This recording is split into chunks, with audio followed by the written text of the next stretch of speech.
Good morning students. इस दूसरी video में हमें देखना है कि मुकदमा जो चल रहा है वो अब मुकदमा चलेगा हवा पर। राज दरबार भरा हुआ है, महाराज सिंहासन पर विराजमान है। अब पानी की जगह है, लेकिन किसके बारे में शिकायत है? हवा के बारे में शिकायत है। और मंत्री महोदय एक तरफ बैठे हैं, राज दरबारी एक तरफ बैठे हैं और शिकायत करने वाले लोग आए हैं। यहाँ हवा के रूप में यहाँ एक लड़की है जो हवा का रोल कर रही है और पीछे से, पर्दे के पीछे से, पंखे से हवा आ रही है, उसके पंख उड़ रहे हैं और साए साए की हवा की आवाज आ रही है। अब यहाँ पर महाराज ने अपने जनता से पूछा, लोगों से पूछा जो शिकायत करने के लिए आए हैं कि हवा के प्रति आपकी क्या शिकायत है। तो एक आदमी कहता है, महाराज की जय हो, आजकल हवा में खुशबू नहीं होती, आजकल बदबू के मारे हमारा जीना मुहाल हो गया है, जीना मुश्किल हो गया है। हवा पहले की तरह खुशबूदार नहीं है। इतना सुनने के बाद हवा बहुत ही नम्रता से कहती है, महाराज यह आरोप पूरी तरह से झूठा है। मेरा खुद का जो ना खुशबू है ना बदबू है, जिस तरह से माहौल रहेगा उस तरह से खुशबू या बदबू में धारण कर लेती हूँ। पहले की तरह आजकल लोग सफाई की ओर ध्यान नहीं देते। पहले के ज़माने में पशु पंछियों को मरने के बाद दफनाया जाता था, उनका अंतिम संस्कार किया जाता था। लेकिन अब लोग क्या करते हैं, जो पशु पंछी मर जाते हैं उसको इधर उधर फेंकते हैं, उसके कारण गंदगी फैलती है और गंदगी के साथ साथ बदबू भी फैलती है। तो इसमें मेरा कोई भी कसूर नहीं है। दूसरा उन्होंने बताया कि कारखानों से निकलने वाले जो गंदगी है, कारखानों से निकलने वाली जो जहरीली गैस है वह भी मेरे साथ फैलती है और आसपास के माहौल को जहरीला बनाती है, वायु को प्रदूषित करती है। हवा यह कहती है, महाराज मुझे एक घटना याद है, भोपाल इस शहर में मध्य प्रदेश के कारखानों से जहरीली गैस लीक हुई थी और उस जहरीली गैस के कारण रात में सोते हुए हजारों लाखों लोग मौत की नींद में समा गए। कारखानों से निकली हुई गंदगी के ढेर लगते हैं, लोग इधर उधर पॉलीथीन की थैलियाँ फेंक देते हैं और घरों की सफाई तो करते हैं, दुकानों की सफाई तो करते हैं, लेकिन वो जो कूड़ा कचरा है वह एक जगह नहीं लगाते, उसको इधर उधर रास्ते में फेंक देते हैं। मेरी राय यह है कि ये जो कचरा रहता है उसका कंपोस्ट खत उन्होंने बनाना चाहिए और साफ सफाई की ओर विशेष रूप में ध्यान देना चाहिए। दूसरा आदमी कहता है कि हवा तुम तो चलती हो, लेकिन चलते समय हमारी आंखों में मिट्टी डाल देती हो, हमारे घर को तबाह कर देती हो, हमारे घर आंधी के कारण तबाह हो जाते हैं। आपका चलना तो ठीक है, लेकिन आप इस तरह से आंधी की तरह क्यों चलती है? हमने आपको न्योता नहीं दिया है। न्योता देना, निमंत्रण देना। आप इस तरह से हमारे घरों को क्यों बर्बाद करती है?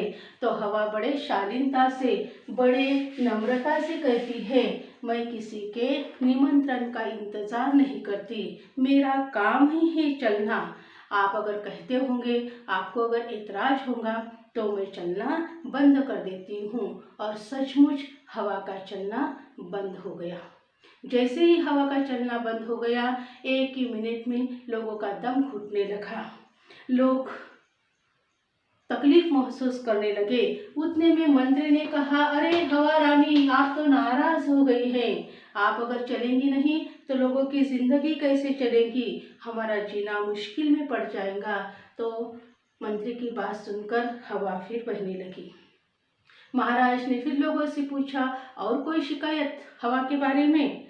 तो एक औरत सामने आई और उसने कहा कि महाराज, हम अपने घरों को, अपने आंगन को बहुत साफ सुथरा रखते हैं, लेकिन ये हवा इतनी तेज चलती है और तेज चलकर हमारे घर में रेत मिट्टी धूल भर देती है।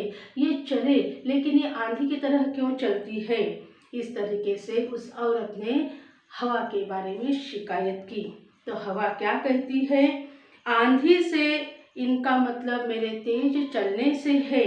मैं तो हर समय चलती हूँ, हर समय बहती हूँ, लेकिन जब लोगों को बहुत ज़्यादा गर्मी लगती है तब लोग पंखा चलाते हैं और पंखा चलाने से मेरी हवा जो है वो तेज हो जाती है।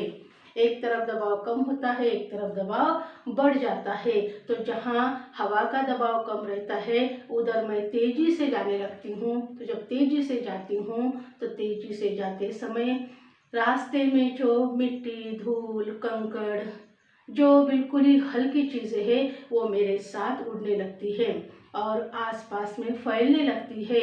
इसमें मेरा कोई कसूर नहीं है।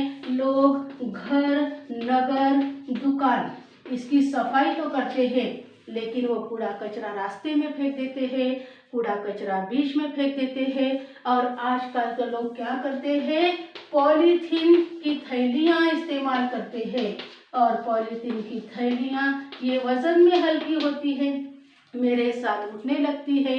जहाँ भी वो गिरती है वहाँ की धरती को वो बंजर कर देती है। जब वो मेरे साथ खेत में आती है और वहाँ पर जब वो फसलों के बीच में अटक जाती है तो फसलों को वो नष्ट करती है। महाराज, जैसी करनी वैसी भरनी।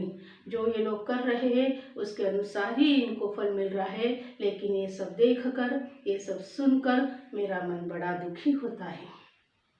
तो अंत में महाराज ने ये कहा कि मैंने सबकी बात सुनी है। हवा और पानी ये लोगों की वजह से दुखी है, लोग उनकी वजह से दुखी है, लेकिन इसमें हवा और पानी का कोई भी कसूर नहीं है, कोई भी गुनाह नहीं है। लोग हवा और पानी को दूषित कर रहे हैं, तो लोगों ने स्वच्छता का मंत्र लेना चाहिए, स्वच्छता को स्वीकार करना चाहिए, अच्छी आदतों को स्वीकार करना चाहिए और इस तरह से जीवन शैली रखना चाहिए जिससे कि हवा का प्रदूषण कम हो, क्योंकि भविष्य इनके हाथ में है। आज अगर ये हवा को शुद्ध रखेंगे तो इनका भविष्य निश्चित ही कल उज्जवल रहेगा, अच्छा रहेगा। इस तरीके से हवा को नुकसान न हो, इस बात का ध्यान रखिए। प्रदूषण कम हो या प्रदूषण न हो, इस बात की तरफ ही हमें ध्यान देना चाहिए, उसके अनुसार उचित कार्यवाही करनी चाहिए और इसी में हमारा भला और बचाव है। इस तरीके से यहाँ पर महाराज ने यह बताया है कि आज अगर हम हवा के बारे में सतर्क रहेंगे, जागरूक रहेंगे, उसकी शुद्धता के लिए अगर हम ध्यान देंगे, वन लगाएंगे, तो आगे आने वाला भविष्य हमारा उज्जवल ही रहेगा। इस तरीके से महाराज ने समझाने के बाद लोगों ने हवा और पानी को दोस्ती के भाव से देखा। तो यहाँ इस एकांकी में हमें गोविंद जी यह बताना चाहते हैं कि हवा और पानी दोनों भी हमारे ज़िंदगी की मूलभूत आवश्यकताएं हैं। इनके बिना हमारा जीवन मुश्किल है।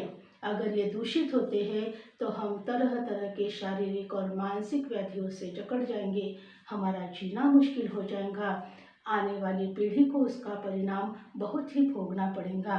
तो इससे बेहतर है कि आज ही हम सजग हो जाए, जागरूक हो जाए और हवा और पानी के प्रति जो एक सामान्य नागरिक की जिम्मेदारी है, जो हमारी जिम्मेदारी है, उसको निभाए। आसपास का परिवार, आसपास का जो हमारे घर के आसपास जो जगह है उसको साफ सुथरा रखे। इतना एक बड़ा सा मंत्र जो बहुत ही काम का मंत्र है, वह काम का मंत्र यहाँ हमें गोविंद जी ने दिया है और एकांकी को बहुत ही प्रभावशाली करते हुए लेखक ने हमें यह बताने की कोशिश की है कि अगर हम साफ सफाई का मंत्र रखेंगे, स्वच्छता की, और अगर हम अपना कदम बढ़ाएंगे तो निश्चित ही हमारे लिए वो फ़ायदेमंद होगा, पर्यावरण के लिए फ़ायदेमंद होगा, देश और समाज के लिए फ़ायदेमंद होगा। यही इस पाठ का संदेश है। थैंक्स।